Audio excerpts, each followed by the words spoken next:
देखो, अभी हम समझेंगे जो फैटी एसिड सिंथेसिस होते हैं वो कैसे होता है। तो सबसे पहले क्या होता है कि जो एसिटिल कोए होता है उसको कन्वर्ट किया जाता है मैलोनिल कोए में in the presence of enzyme acetyl कोए कार्बोक्सिलेज, और इस स्टेप में एक हमें एटीपी लगता है। अब देखो क्या होगा कि दो एंड होते हैं। देखो हमने पढ़ा था कि फैटी एसिड सिंथेस जो कॉम्प्लेक्स होता है उसमें डाइमर होता है, और वो जो 8 सब यूनिट होते हैं उसमें सिस्टीन और पैंथेथिन एंड होता है। तो सिस्टीन एंड पे क्या होगा, एसिटिल कोए ट्रांसफर किया जाएगा, और पैंथेथिन एंड पे किसे ट्रांसफर किया जाएगा, मैलोनिल कोए को। अब इसे ट्रांसफर करने का काम कौन करेगा, तो एसिटिल कोए को सिस्टीन एंड पे ट्रांसफर करेगा एक एंजाइम जिसका नाम है एसिटाइल ट्रांसएसाइलेज, और पैंथेथिन एंड पे मैलोनिल कोए को कौन ट्रांसफर करेगा, उस एंजाइम का नाम है मैलोनिल ट्रांसएसाइलेज। अब देखो ये जो अब आगे क्या होगा, देखो ये जो नीचे वाला जो है वो इसका नाम क्या है, मेलोनिल को है, उसमें से CO2 निकल जाएगा। देखो CO2 निकल गया, और जो ऊपर वाला जो एसिटिल को है उसे नीचे ट्रांसफर किया जाता है मेलोनिल कोए के पास, और फिर क्या बनता है, कीटो एसाइल एंजाइम बनाता है। अब इस जो प्रोसेस है उसे कौन कौन सा एंजाइम करता है, तो कीटो एसाइल सिंथेज एंजाइम करता है। तो देखो नीचे क्या बन रहा है, पैंथेथिन के पास होगा C double bond CH2 C double bond CH3, देखो इसे कहते हैं कीटो एसाइल एंजाइम।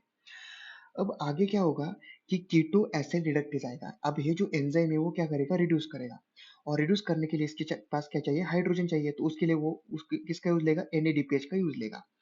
अब क्या होगा, जो C डबल बॉन्ड है वो रिड्यूस हो जाएगा CHOH में। तो देखो C डबल बॉन्ड हो CH2 CHOH CH3, ये बन गया। अब आगे क्या होगा, जो हाइड्रेटेज एंजाइम होता है वो क्या करेगा, जो हाइड्रेटेज एंजाइम होता है वो डबल बॉन्ड ऐड करेगा। देखो यहाँ पर डबल बॉन्ड ऐड हो गए। अब आएगा इनोइल रिडक्टेज।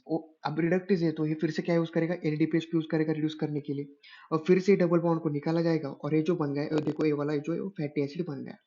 अब ये जो फैटी एसिड बना है वो 4 कार्बन का होगा, लेकिन हमें अगर पाल्मिटिक एसिड स्टेरिक एसिड बनाना है तो वो 16 कार्बन या फिर 18 कार्बन का होता है।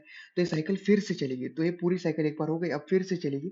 अब ये कैसे चलेगी, तो ये जो पैंथेथिन एंड पे जो फैटी एसिड बनाया नया वाला उसको ट्रांसफर किया जाएगा सिस्टीन एंड पे, और पैंथेथिन एंड पे फिर देखो पैंथेथिन एंड पे क्या किया जाएगा।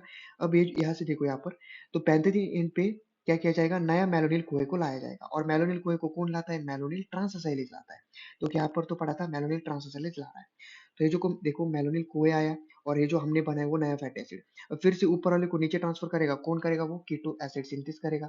फिर से वही साइकिल फिर से रिपीट होगी जब तक हम फैटी एसिड को बनाना ले पूरा।